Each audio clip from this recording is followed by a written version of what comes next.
अस्सलाम वालेकुम। आज हम एक सवाल को जाँचने की कोशिश करेंगे कि उसका आंसर क्या है। मैंने ये बात पूछी आप लोगों से कि which of the following is independent of temperature? इनमें से कौन-सी चीज़ टेम्परेचर पर डिपेंड नहीं करेगी?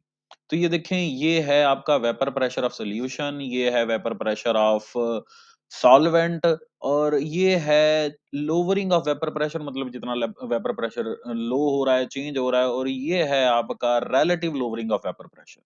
अब इन चारों में से कौन-सी चीज़ डिपेंड नहीं करेगी, या इन दोनों इन इन चारों में से कोई 2 चीज़ें डिपेंड कर सकती हैं या नहीं कर सकती, या इंडिपेंडेंट हैं, उसके बारे में आज हम बात करेंगे। देखें, ये सॉल्यूशन का वेपर प्रेशर हो या सॉल्वेंट का वेपर प्रेशर, ये दोनों टेम्परेचर पर डिपेंड करेंगे, क्योंकि जैसे आप टेम्परेचर बढ़ाते हो, रेट ऑफ इवेपोरेशन बढ़ता है, लेकिन रेट ऑफ कंडेंसेशन कम हो जाता है।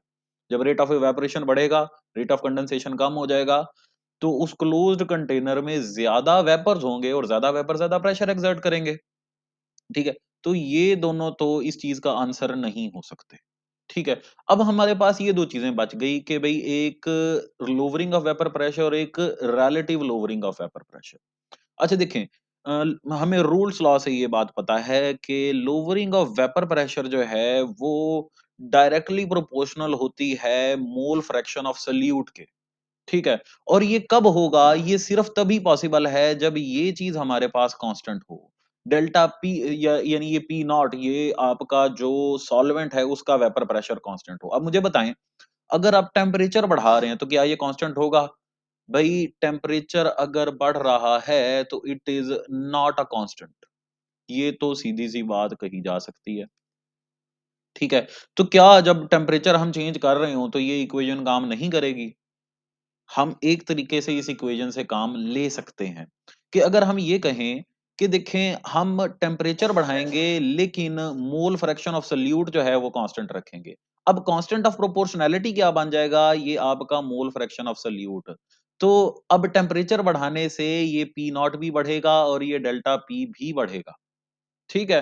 तो ये बात मैं करना चाह रहा था कि ये दोनों चीज़ें, मतलब ये एक तो ये चीज़ जो है अगर ये बढ़ रही है टेम्परेचर बढ़ाने से, पी नॉट बढ़ रहा है, यानी वेपर प्रेशर ऑफ सॉल्वेंट बढ़ रहा है, तो लोवरिंग ऑफ वेपर प्रेशर की वैल्यू भी ज़्यादा हो जानी चाहिए, मतलब ज़्यादा चेंज आनी चाहिए ज़्यादा टेम्परेचर पर एक कांस्टेंट अमाउंट ऑफ सॉल्यूट से।